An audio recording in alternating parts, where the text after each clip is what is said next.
Kovai Cousins. இன்னைக்கு நாம ரொம்பவே ஹெல்த்தியான டேஸ்டான சுக்கு பால் எப்படி செய்யறதுன்னு பார்க்கலாங்க. சுக்கு நம்ம உடம்புக்கு ரொம்பவே நல்லதுங்க. ஈறுகளுக்கு நல்லது, அஜீரணத்துக்கு ரொம்ப ரொம்ப நல்லதுங்க. இந்த மாதிரி ஏகப்பட்ட நன்மைகள் சுக்குல இருக்கு. சுக்கு பால் செய்யும் போது கொஞ்சம் பக்குவமா இருந்தாலே போதுங்க, ரொம்ப பர்ஃபெக்டான சுக்கு பால் செய்யலாம். அவ்வளோ டேஸ்டா இருக்குங்க.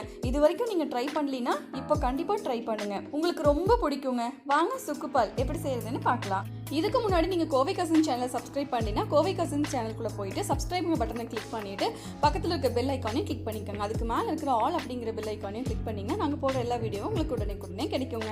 முதல்ல சுக்கு பால் செய்யறதுக்கு நான் இங்கே 150 கிராம் அளவுக்கு சுக்கு வாங்கி வச்சிருக்கேங்க. இது இப்போ எல்லா மளிகை கடையிலுமே கிடைக்குதுங்க.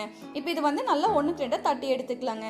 இந்த மாதிரி தட்டி எடுத்துருக்கிற சுக்கை ஒரு அகலமான பேனில் போட்டு நல்லா ட்ரையாக மணக்க வறுத்து எடுத்துக்கலாங்க.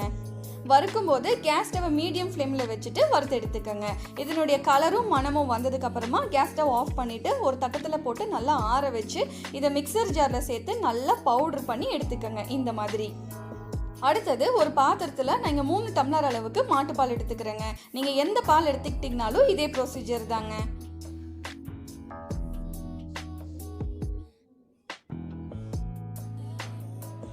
சேர்த்துட்டு இது கூடவே நம்ம அரைச்சி பவுடரை எடுத்து வச்சிருக்கிற சுக்கு பவுடர்ல இருந்து 1 டீஸ்பூன் அளவுக்கு இந்த பாலோட சேர்த்துட்டு பாலை நல்லா காய்ச்சி எடுத்துக்கலாங்க. பாலோட சுக்கு பவுடரை சேர்க்கும் போது பால் திரிஞ்சிரும் அப்படின்னு எல்லாம் பயப்படாதீங்க, ஒன்றுமே ஆகாதுங்க. நார்மலாக எப்பவும் போல் பால் நல்லா பொங்கி வருங்க. ஒரு தடவை பால் நல்லா பொங்கி வந்ததுக்கு அப்புறமா கேஸ் ஸ்டவை சிம்மில் வச்சுட்டு நல்லா கொதிக்க விடுங்க. 3 நிமிஷத்துக்கு கொதிச்சா போதுங்க. இந்த சுக்குல இருக்கிற எசன்ஸ் எல்லாம் நல்லா பாலில் இறங்கிடும். சுக்குல இருக்கிற எசன்ஸ் எல்லாம் இறங்கினதையுமே கேஸ் ஸ்டவ் ஆஃப் பண்ணிட்டு நீங்கள் வெள்ளை சக்கரை சேர்க்குற மாதிரி இருந்தால் இந்த ஸ்டேஜ்லேயே சேர்த்துக்கலாங்க. அல்லது நீங்கள் கருப்பட்டி, கரும்பு சக்கரை, வெல்லம் இந்த மாதிரி ஏதாவது நீங்கள் சேர்க்குறதா இருந்ததுன்னா குடிக்கிற சூடு வர வரைக்கும் வெயிட் பண்ணிவிட்டு அதுக்கப்புறமா மிக்ஸ் பண்ணி குடிச்சுக்கோங்க. முன்னாடியே நீங்கள் பால் கொதிச்சுட்டு இருக்கிற ஸ்டேஜ்லேயே நீங்கள் மிக்ஸ் பண்ணிங்கன்னா பால் திரிஞ்சிருங்க. அந்த பக்குவம் மட்டும்தான் ரொம்ப முக்கியங்க. நான் இங்கே பனங்கருப்பட்டி சேர்த்துக்கிறேங்க. இது சுத்தமான பனங்கருப்பட்டிங்கிறதுனால நான் இந்த ஸ்டேஜ்லேயே சேர்த்துக்கிறேங்க. நீங்கள் சேர்க்குற மாதிரி இருந்ததுன்னா பார்த்து சேர்த்துக்கோங்க.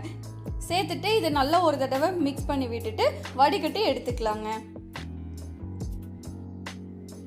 அவ்வளோதாங்க, சுக்கு பால் ரெடி ஆயிடுச்சு.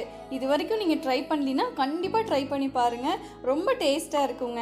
செஞ்சு சாப்பிட்டு எங்களுக்கு எப்படி இருக்குன்னு கமெண்ட் பண்ணுங்கள். கூடவே லைக் பண்ணுங்கள், ஷேர் பண்ணுங்கள், சப்ஸ்கிரைப் பண்ணுங்கள், பக்கத்தில் இருக்க பெல் ஐக்கானை கிளிக் பண்ணுங்கள். வேற ஒரு நல்ல டிஷ் எப்படி ஈஸியாக டேஸ்ட்டாக செய்யுதுங்கிறத நான் ஷேர் பண்ணுறேன். அது வரைக்கும் பை பாய்.